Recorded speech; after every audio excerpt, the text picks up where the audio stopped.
안녕하십니까. 대출의 기술 안프로입니다.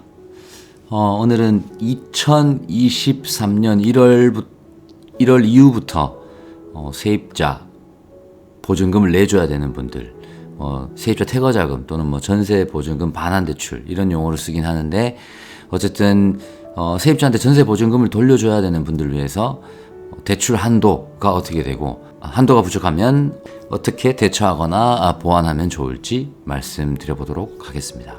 제가 지난 8월 달에 생활안정자금 연한도 1억에서 2억으로 완화됐을 때 이 세입자 전세보증금 반환대출에 대한 얘기를 한번 말씀드린 적이 있어요. 그런데 2022년 12월 1일부로 이번에 LTV가 완화됐습니다. 즉 주택담보대출 한도가 완화된 거죠. 그래서 내용이 많이 바뀌었기 때문에 그래서 다시 한번 정리해 봤습니다. 항상 말씀드리지만 대출에 관련된 내용은 규제가 강화되거나 또는 완화되거나 그 시점에 따라서 적용되는 내용이 수시로 사실 바뀌기 때문에요. 말하는 시점이 굉장히 중요한데, 저 지금 안프로가 얘기하는 이 시점은 2022년 12월입니다. 2023년부터 이 전세보증금 반환대출의 대출 한도는 규제 지역이냐 아니냐로 구분해서 설명드릴 필요가 있습니다. 현재 시점의 규제 지역이라고 하면 서울 전역 되겠죠. 그 다음 성남, 분당구, 수정구, 광명시, 하남시, 크게 4지역을 제외하고 전부 2022년 11월 14일부로 해제가 됐습니다. 남아있는 곳은 이렇게 크게 4지역만 남아있습니다. 자, 그럼 규제지역과 비규제지역으로 나눠서 얘기해 볼 수 있는데요. 먼저 규제지역 같은 경우에 내가 1주택자다. 그런 세입자 보증금을 돌려주기 위해서 대출을 받아야 된다. 이럴 때는 대출 한도가 50%가 됩니다. 집값이 10억이면 LTV상 한도는 5억이 되는 겁니다. 그런데 만약 1주택자인데 비규제 지역입니다. 그러면 LTV 한도는 70%까지 됩니다. 집값이 5억이라면 3억 5천까지 대출이 가능하겠죠. 자, 근데 이번엔 다주택자가 있습니다. 자, 2주택 이상을 보유하고 있는 다주택자인데 세입자 보증금 반환 대출을 해줘야 되는 물건지가 규제 지역이다. 이렇게 되면 주택담보대출 한도는 40%가 되는 겁니다. 10억이면 4억까지가 한도가 되겠습니다. 그런데 2022년 12월 현재는요, 집값이 10억인데 4억까지 다 되느냐? 그게 아닙니다. 연 2억으로 제한이 되어 있습니다. 현재 그렇다는 겁니다. 2022년 12월에. 그러나 이게 2023년 초부터 폐지가 됩니다.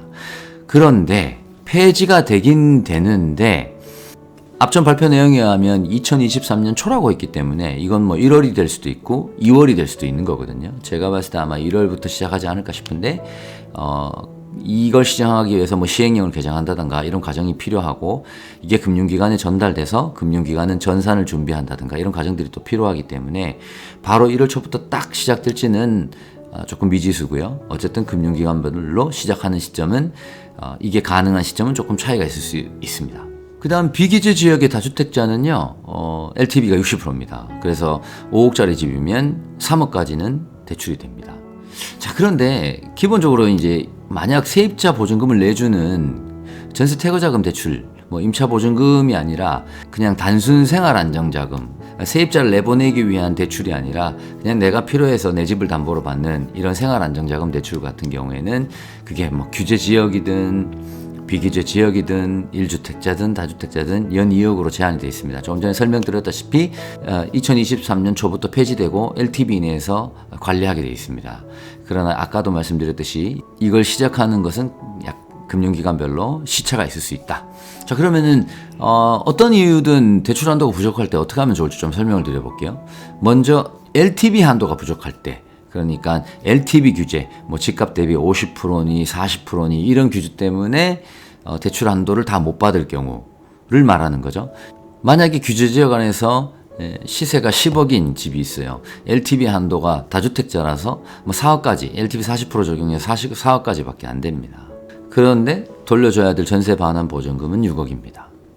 자, 그럴 때 먼저 고민해 볼 수 있는 건 그 다음 받을 세입자를 반전세로 받는 겁니다. 그러니까 반전세 2억에 보증금 2억이 얼마든, 보증금 3억이 얼마든, 보증금 4억이 얼마든 반전세로 받아서 그 차액만큼은 전세 반환 대출로 일으키는 거죠. 그래서 이걸 단 한 날 한시에 동시에 맞춰서 진행하면 가능하겠고요. 그 다음에 다주택자 같은 경우는 이 세입자가 있는 집뿐만 아니라 다른 주택이 또 있을 거 아니에요. 그러니까 다른 주택의 주택담보대출의 한도가 여유가 있다면 두 물건 또는 세 물건을 동시에 진행하는 것도 방법이 될 수 있습니다. 그리고 한도가 부족한데 내가 마침 개인사업자가 있다, 또는 법인사업자가 있다. 요즘 같으면 법인사업자 대출이 조금 어려워지긴 했지만 어쨌든 그런 사업자가 있다면 사업자 대출로 일부 해결하는 방법도 있을 수 있습니다. 그 다음 본인이 고액연봉자라면 그 차액을 신용대출과 동시에 진행하는 이런 방법도 있을 수 있습니다. 자, 이번에는 예를 들어서 내가 비기재 지역에 1주택을 보유하고 있고 세입자 퇴거자금을 내줘야 되는데 LTV 한도는 나오지만 소득이 부족해서 DSR을 충족 못해요. 이럴 때 첫 번째 아마 해결 방법으로서는 2023년 초부터 1년간 한시적으로 시행하는 특례보금자리론을 신청해 보는 겁니다. 자, 이 특례보금자리론은요, 제가 다른 영상에서 좀 더 구체적으로 설명드리도록 하겠고요. 어쨌든 DSR을 보질 않습니다. 당연히 금리도 더 좋으니까 먼저 우선적으로 검토하는 게 당연하겠죠. 그리고 또 이런 경우도 있을 수 있습니다. 은행에 가서 상담을 받았더니 자기 소득이 부족해서 DSR이 약간 오바됐다고 합니다. 이럴 경우는 우리가 은행은 차주 단위 DSR을 40%로 제한하지만 비은행 거는 차주 단위 DSR을 50%로 제한하기 때문에 같은 소득 대비 조금 더 대출 한도가 더 나옵니다. 제 영상 중에 DTI, DSR 계산에 관련된 영상이 워낙 많기 때문에 그 부분을 좀 더 참고해 주시면 금방 이해가 되시리라 생각하고요. 어쨌든 이렇게 DSR이 조금 부족하면 비은행권, 특히 보험사 등을 적극적으로 활용하시길 권해드립니다. 보험사를 쓰게 되면 은행보다 금리가 높지 않나요? 대출을 많이 안 접하신 분들은 이런 얘기 많이 하시는데 굉장히 선입견입니다. 선입견이고 연중에 은행과 보험사의 일반 주택담보대출 상품을 그냥 가감없이 놓고 비교하면 보험사 상품이 더 좋을 확률이 연중에 더 높습니다. 물론 시기적으로 있어요. 금리가 오르는 시점에는 보험사 쪽 상품이 금리가 더 유리할 가능성이 높고요. 금리가 내려가는 시점은 은행 쪽 상품이 유리할 가능성이 조금 더 높습니다. 구조적인 차이가 있어서 그런 건데 거기까지 깊이 들어갈 필요는 없을 것 같고요. 그렇게 선입견을 가지고 바라보지 않으셔도 좋다라는 말씀을 드리려고 합니다. 그 다음 또 이런 방법도 있을 것 같아요. 나는 부채가 많지만 나의 배우자는 부채가 없다. 이럴 때는 내가 아닌 나의 배우자를 채무자로 하는 방법도 검토해 볼 수 있을 것 같습니다. 그리고 우리가 이제 사업자 대출 같은 경우는 DTR, DSR에 대한 규제로부터 다소 조금 벗어나 있기 때문에 내가 개인 소득이 적어서 DSR, DTI가 안 맞다면 사업자 대출로 검토하시는 것도 방법이 될 수 있습니다. 근데 이 소득이 부족해서 대출 한도가 안 나오는 경우는요, 꼭 강조해서 말씀드리고 싶은 게 먼저 소득을 어떻게 적용하느냐에 따라서 이 결과가 다르게 나올 수가 있거든요. 모든 경우가 그렇진 않지만 생각보다 많은 경우에 금융기관에 따라서 소득 어떤 적용 기준을 놓고도 해석하는 방법이 다를 수도 있고요. 그리고 조금 그렇긴 하지만 정말로 경험이 조금 부족해서 이렇게 저렇게 적용할 수 있는 방법을 잘 몰라서 실제로 적용 못하고 대출을 진행하는 담당자가 있을 수도 있습니다. 소득이 부족해서 대출을 한도만큼 다 못 받는다 이런 얘기를 들었다면 한 군데보다는 두세 군데 조금 더 상담을 받아보시는 게 좋을 것 같습니다. 네, 요즘은 부동산 가격은 빠지고 있고요. 전세 시세도 빠지고 있고요.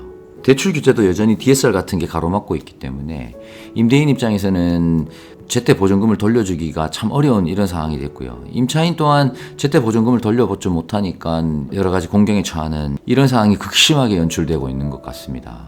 그래서 우리가 여러 가지 방법을 구사해도 사실 원하는 만큼 대출 한도를 뽑을 수 없는 경우가 비일비재하게 일어나고 있고요. 어쩔 수 없이 대부나 P2P까지 사용하게 되는 경우가 너무 많습니다. 전세 보증금 반환을 해주셔야 되거나 또는 전세 보증금을 돌려받아야 되거나 그래서 어떤 이런 문제에 지금 봉착해 계신 분들은 아무쪼록 너무 안 좋은 상황까지는 가지 않으셨으면 좋겠다는 바람입니다. 감사합니다. 대출의 기술의 안프로였습니다.